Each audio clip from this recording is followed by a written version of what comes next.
Meet একটি powerful formula যেটি দিয়ে আমরা ইচ্ছা করলে মাঝখানের কোনো একটি ক্যারেক্টার আমরা বের করে নিয়ে আসতে পারি। মনে করুন আমাদের একটা প্রোডাক্ট ডেসক্রিপশনের মধ্যে লেখা আছে এটির সাইজ এবং এটির কালার বলা আছে। সো আমাদের দরকার যে এটির যে সাইজ এই প্রোডাক্টের সাইজটি যে এক্সেল, এই এক্সেল লেখাটা আমরা বের করে নিয়ে আসতে চাচ্ছি, সো দ্যাট আমরা ফার্দার সাইজ দিয়ে হয়তো কোনো অ্যানালাইসিস চালাবো। কত নাম্বার পজিশনে আছে সেই পজিশনটি আমি আগে বের করে নিয়ে এসেছি।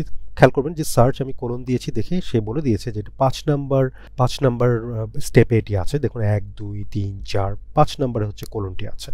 একইভাবে কমাটি লাস্টে কততে আছে সেটি আমি এখানে সার্চ দিয়ে বলে দিয়েছি যে কমাটি অ্যাকচুয়ালি 9 নাম্বার অথবা 10 নাম্বার অথবা 8 নাম্বারে আছে। সো মিড এরপরে যেটি করবে সেটি হচ্ছে যে আমরা এখানে যেটা বলবো যে যেহেতু কোলনের পর থেকে শুরু, আমরা মিডে হচ্ছে ফার্স্টে হচ্ছে স্ট্রিংটি সিলেক্ট করব যে এখান থেকে আমাদের মিড দিয়ে আমাদের সাইজটা বের করে নিয়ে আসতে হবে। সো স্ট্রিংটা আমি এখানে সিলেক্ট করলাম ফার্স্টে। সেকেন্ডে যেটা হচ্ছে স্টার্টিং কখন থেকে শুরু করবে, মানে কোত্থেকে সে সাইজটা নিবে, সেটি হচ্ছে কত কোলনের পর থেকে। সো আমি এর জন্য 5 সিলেক্ট করেছি, +1 দিয়েছি কারণ 5-এর পরে একটা স্পেস আছে, 5 নাম্বার কোলনের পরে একটি স্পেস আছে, এই জন্য 5 + 1 6 হয়েছে। এক্স্যাক্ট লেন্থটা কত সেটা তারপর আমাদেরকে বলতে হবে।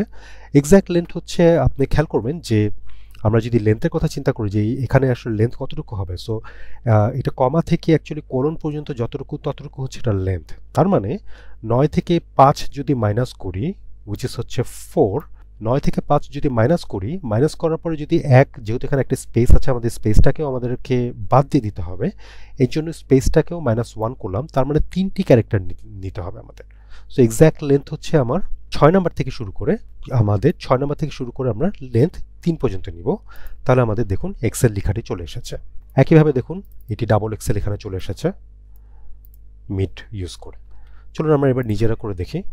ইকুয়াল টু টেক্সটটি সিলেক্ট করব, আমরা ফার্স্টে মিড লিখব, দেন আমরা টেক্সটটি সিলেক্ট করব, কমা স্টার্ট হবে হচ্ছে সার্চের কোলন যেখান থেকে স্টার্ট হয়েছে +1 এবং এক্স্যাক্ট লেন্থ হবে হচ্ছে যেখানে কমা আছে মাইনাস, যেখানে কোলন আছে আরও -1, যেহেতু একটা স্পেস একটা আছে সেই স্পেসটিকেও বাদ দিব, জন্য -1 ব্র্যাকেট ক্লোজ, এন্টার। চলে এসেছে এক্সেল। এই ফর্মুলাটিকে কপি করে আমি নিচে সিলেক্ট করে যদি পেস্ট করে দিই, দেখুন বাকিগুলো চলে আসলো।